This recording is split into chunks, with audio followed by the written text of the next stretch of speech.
mafanikio ya mwanamke nyuma yake kuna mwanamume, na leo hapa tupo katika taasisi hii ya Voice. Habari yako? Asante, nzuri. Habari za majukumu? Nashukuru, sijui wewe. Naam, mimi si jambo, nashukuru. Vipi habari za pilika zinaenda? Tunashukuru, alhamdulillah, zinaenda vizuri. Asante. Mpenzi mtazamaji anataka kujua leo hii tunazungumza na nani hapa? Mimi naitwa Hakimu Omari Kulukulu. Ni mkurugenzi ama director wa hii taasisi ya Voice. Na napo sema Voice ni sauti kwa lugha ya Kiswahili, lakini ni abbreviation, ni kifupi cha maneno ambacho kinaunganisha hii taasisi yetu. Ikiwa V inasimama kama vision, O inasimama kama opportunity ama fursa, I ina stand for inclusion ama ujumuishi, na C inasimama kama community, E empowerment. Kwa hii ni sehemu ambayo Economic Empowerment Center imekuwa kwa ajili ya kuweza kusaidia makundi mbalimbali yaliyo katika jamii zetu, wakiwepo kina mama, vijana, single mothers, lakini kwa upekee kabisa wale watu walio katika mazingira makundi maalumu, ikiwemo watumiaji wa dawa za kulevya, female sex worker na kadhalika, ili kuweza kuagia sasa nafasi nyingine ya kuweza kujipatia kipato katika maisha yao kwa kuagia ujuzi ambao hapa tunaotoa.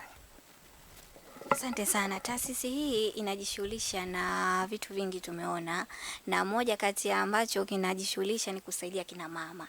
Na ungetuambia kwanza historia yake, hii taasisi imeanza lini na mpaka sasa ina miaka mingapi?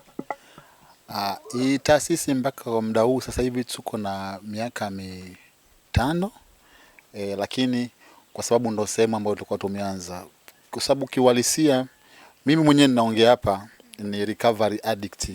Nikisema recovery addict inamaanisha ni mtu ambaye before 10 years ago, miaka iliyopita kama 10 huko, nilikuwa ni mraibu wa matumizi ya dawa za kulevya, lakini nikafanikiwa nikatoka. Sasa nilivyotoka, challenge kubwa ikawa vipi naweza kusustain katika maisha yangu ya kila siku. Mpaka nashukuru Mungu nikaenda sehemu mbalimbali, nikapata ujuzi, nikaweza kujifundisha vitu tofauti, lakini sasa naliona zile changamoto bado za wale watu wanaotumia dawa za kulevya bado ziko pale pale, na changamoto kubwa kwa maana kwamba wale wanaoacha dawa za kulevya kurudi tena katika matumizi ya dawa hali ya kuwa tayari wameshaacha. Sasa ili kulikinga hilo hapo, sisi tunaamini ambao tulioacha unaweza ukajiprotect kwa vitu viwili: kufanya service, yani kutoa huduma inahusiana na masuala hayo, au vile vile kutoa elimu. Kwa unaweza ukatoa huduma ama elimu, ndipo kitakufanya wewe uweze kubaki kuwa salama bila ya kutumia. Sasa baada ya kuona Zanzibar kuna watumiaji wengi wa dawa za kulevya, serikali inajitahidi kuwapeleka sober house, methadone wanaacha, lakini kukosekanika mipango imara ya kuweza kuwafanya wabaki salama baada ya kuwa wameacha, kwa kuweza kuwapatia shughuli za kufanya, ndipo mimi pamoja na wenzangu tukakaa chini tukasema tuanzishe hii taasisi ambayo itakuwa ni sehemu ya wao kuweza kuja kupata tena nafasi ya kuweza kujifundisha vitu mbali, lakini baada ya kuona kwamba kuna umuhimu tano tunaendea. Hongera sana. Asante. Kijana ambaye umeamua kwamba ni kusaidia vijana wenzio, lakini pia hata kina mama. Na lengo hasa la taasisi hii kuanzisha kwa upande wako ni nini?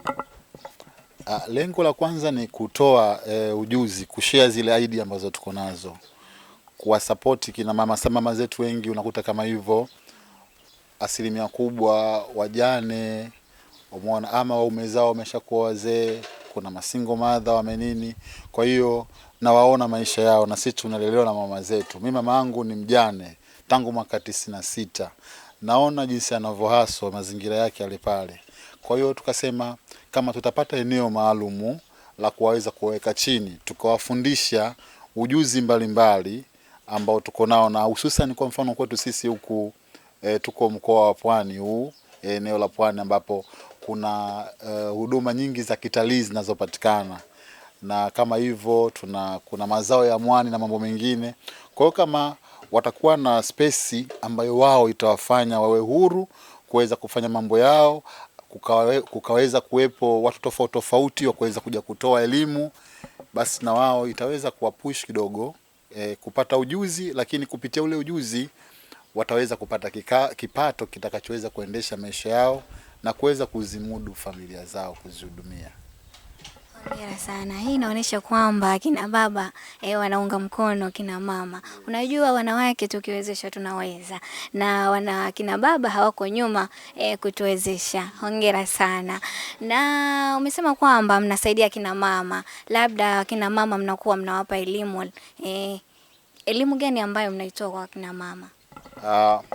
Kwanza kabisa ni namna gani ya kuweza, zamani kina mama wetu hapa wa mwani wanaolima mwani wanaitwa mama mwani, walikuwa ni watu ambao wanaenda wanalima mwani, wakirudi wanakaa nyumbani wanatengeneza vitu alafu wanaenda kuuza mtaani. Yaani namna ya uendeshaji wa hizi biashara zao ulikuwa wanaofanya katika hali ya kikawaida. Kwa sisi tunajaribu kuwapa elimu ya namna ya kutafuta masoko bora ya kitaifa na kimataifa, namna ya kuusarifu sasa ule mwani baada ya kuwa tayari kule wameshautoa baharini, kuweza kuja kuupa thamani kwa kutengeneza product mbalimbali ikiwemo sabuni, mafuta ama na bidhaa mbalimbali za urembo na vyakula.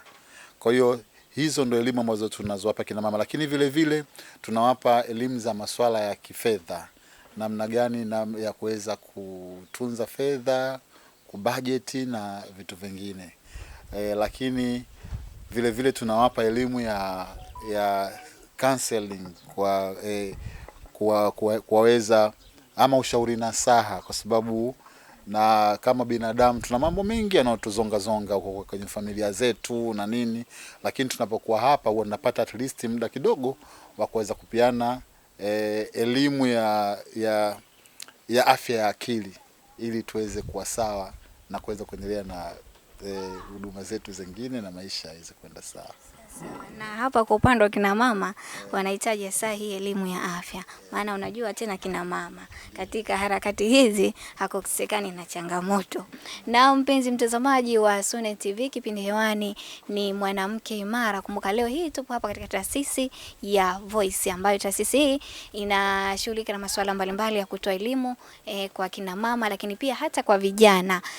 Kama mama upo nyumbani huna kazi, njoo katika taasisi hii ya Voice, wanatoa elimu ambayo kwa kina mama hata pia vijana. Ikiwa tunaendelea mbele na kipindi hichi, je, katika taasisi hii mpaka sasa mmefikia mafanikio gani? Fanikio la kwanza tunashukuru ni kuweza kuweka kina mama pamoja. Zamani ilikuwa kila mtu anafanya kivyake. Zamani ilikuwapo mama zetu wanafanya tu ili mradi, hawana vision, hawaoni mbele kuna kitu gani. Lakini sasa hivi kila mama zetu wako pamoja na wana matumaini ya kuona kwamba kweli baada ya muda fulani kuna hatua tutapiga ile kule. Lakini tumeweza kuwapa mafunzo mbalimbali, hao kina mama wameweza kujua, ingawa bado ile return ya kile kinachozalishwa, sababu tunakusudia tuisupport bidhaa zao za mwani ziweze kwenda sokoni ili ziweze kurudi sasa zije kuwanufaisha kiuchumi. Kwa hiyo huko ndo tunakoendea, lakini mpaka sasa hivi kwanza tumefanikiwa kuwapa elimu na kuwakusanya pamoja, na vile vile kupata sehemu maalumu ya wao kuweza kufanya shughuli zao, sababu hao hapa ndo sehemu yao wanazofanya shughuli zao officially. Baada ya kuwa wametoka zao pwani, wakishauanika wanakuja hapa. Kwa hiyo tunategemea baada ya muda mfupi tu basi tutaweza kuyaona yale mafanikio ya kiuchumi kwa mtu mmoja mmoja kwa mama zetu. Hongereni sana kwa kuwasaidia wanawake kuweka pamoja. Hii inaonyesha kwamba wanawake kwamba unajua mwanamke ukimwezesha, ukimpa maendeleo, na tunaona sasa hivi wanawake wengi wamejikwamua kimaisha, na hongereni kwenu. Katika mafanikio haukosekani na changamoto. Je, kuna changamoto gani ambazo mnazipata? Changamoto nyingi. Changamoto kwa sababu kwanza kama unavyojua hili swala tumelifanya ni sisi wenyewe. Nikiwepo niko mimi, niko na ndugu yangu anaitwa Jay ambaye ni fundi, niko na dada mmoja anaitwa Loveness. Hii mpaka sasa hivi bado tumebeba sisi wenyewe kama sisi. Kwenye baadhi ya mambo tunatoa pesa mfukoni mwetu ili mambo mengine yaweze kwenda. Kwa hiyo changamoto kubwa mpaka sasa hivi kwa nini, rasilimali fedha za kuweza kuendesha. Kama unavyoona bado chini hatujakuwa tumekamilisha mazingira vizuri hapo. Bado masoko yetu hajafika, lakini tuna changamoto kubwa sasa hivi kwa upande wa kina mama ni swala zima la usafiri. Ule mwani unapokuwa ameutoa kule pwani, kuutoa mpaka sasa kuleta kuja ufike huku katika nyumbani, sababu kuna kituo cha kwanza, hichi kituo cha pili. Pale huwa tuna kodi toyo. Watu wa toyo wanakataa kubeba ule mwani kwa sababu wanasema una chumvi, maji ya chumvi yanaharibu toyo zao, yanaharibu gari zao.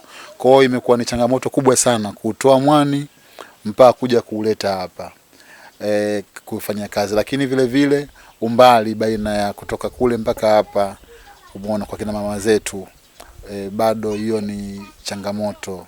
Lakini changamoto kubwa ni ya kiuchumi tu, kifedha, yani resources za kuweza kuwaendesha, ili hata kuwapa walimu wa kuweza, sababu tunahitaji hapa ipo na walimu masaa 24 aweze kuja kutoa elimu ya lugha na vitu vingine. Kwa hiyo mpaka sasa hivi tunashindwa, na hata miundombinu, workshop, maeneo sasa hii ya kuweza kufanya kazi zao kwa uhuru bado hayo hatujayakamilisha.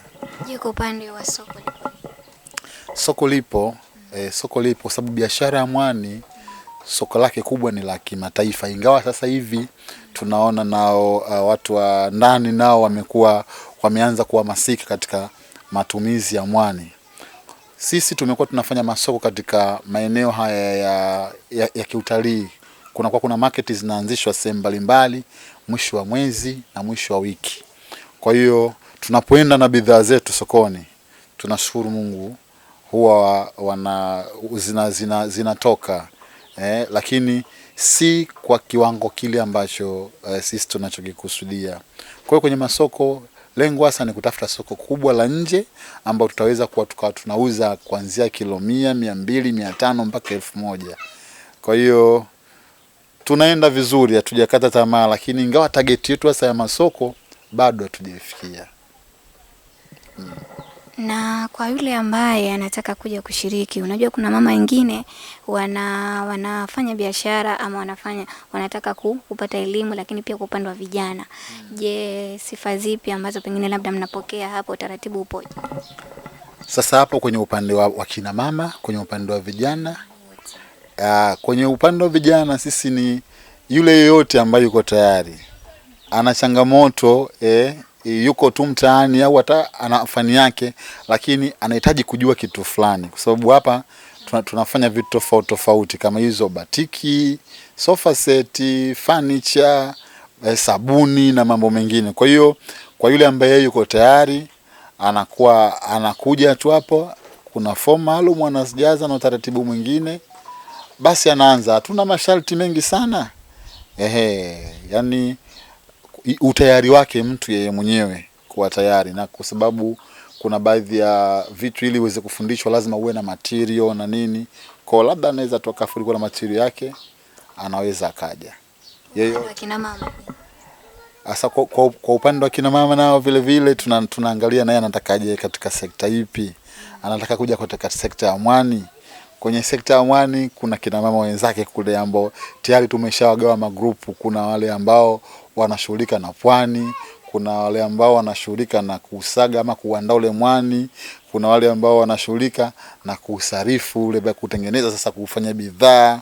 Kwa hiyo tunamwangalia naye anataka wapi, ama na yeye mwingine labda anataka aje kufanya biashara, kwamba labda mimi niuzie kwa jumla, alafu mimi nende nikauze. Watu wanawake ama hawapendi kushiriki wanawake vile kufanya kazi. Unawaambia nini wanaume kama kwa wanaume wenzangu na wote ni kwamba sasa hivi dunia imebadilika, imekuwa iko tofauti katika masuala mazima ya kiutendaji. Thamani ya mtu haipimwi kwa jinsia yake, bali ni utendaji wake, nini anachokideliver, anachokileta. Na tukiwacheki sasa hivi wanawake wamekuwa wana mwamko na mpaka wanashika nafasi kubwa kubwa za kitaifa na za kimataifa. Na kinachotofautisha sisi na wanawake ni huu mwili, lakini akili na vitu vingine vote tuko sawa sawa. Kwa hiyo wito wangu, tuwape nafasi wanawake, kwa sababu mwanamke yeye ni mlezi. Unapompa jambo mwanamke alifanye, analifanya mara mbili ya mwanamume.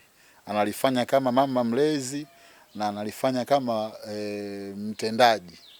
Kwa hiyo nashauri wanaume wenzangu ambao tuko na wake zetu, tufungue fursa, nafasi kwa wanawake waweze kutusaidia. Kama nilivyosema awali, mama yangu ni mjane tangu mwaka 1999, lakini nami nilea mpaka leo kwa sababu yeye mwenyewe kwa uchakarikaji wake. Kama angelikuwa si mpambanaji, mpaka sasa hivi tusingefika hapa ninapofika.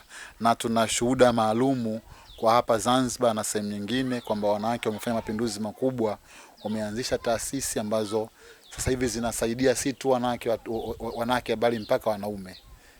Kwa hiyo ushauri wangu wanaume, tuwape nafasi wanawake na wao waweze kuonesha talanta zao walizonazo. Kama tunavyojua rais wetu wa Jamhuri ya Muungano wa Tanzania anaendesha vizuri nchi. Na tumalizie wito wako kwa jamii. Wito wangu kwa jamii kwanza, hususan kina mama, tusikae nyumbani tukawa tumekaa na masononeko, tukaona kwamba sisi tena ndo basi kwa sababu tulifeli form 4, tumeshaolewa, tumenini, hakuna cha kufanya. Bado tunao muda wa kuweza kubadilisha maisha yetu na kuwa vile tunavyotaka sisi, kwa kuweza kujishughulisha ama kujiunganisha katika sehemu kama hizi tofauti tofauti. Lakini hata kwa vijana, badala tu kukaa maskani na kusmoke, tuje hapa tuunganike pamoja. Sisi wenyewe tulikuwa tuna smoke sana huko, sasa hivi tumeacha, tunafanya masuala ya haya ya sanaa ili kujiendeleza kiuchumi. Kwa hiyo jamii, vijana na kina mama, wito ni kwamba tusikate tamaa. Bado tunayo nafasi ya kuweza kuwa watu wengine zaidi na zaidi na kuleta maendeleo yetu sisi wenyewe na kwa jamii yetu.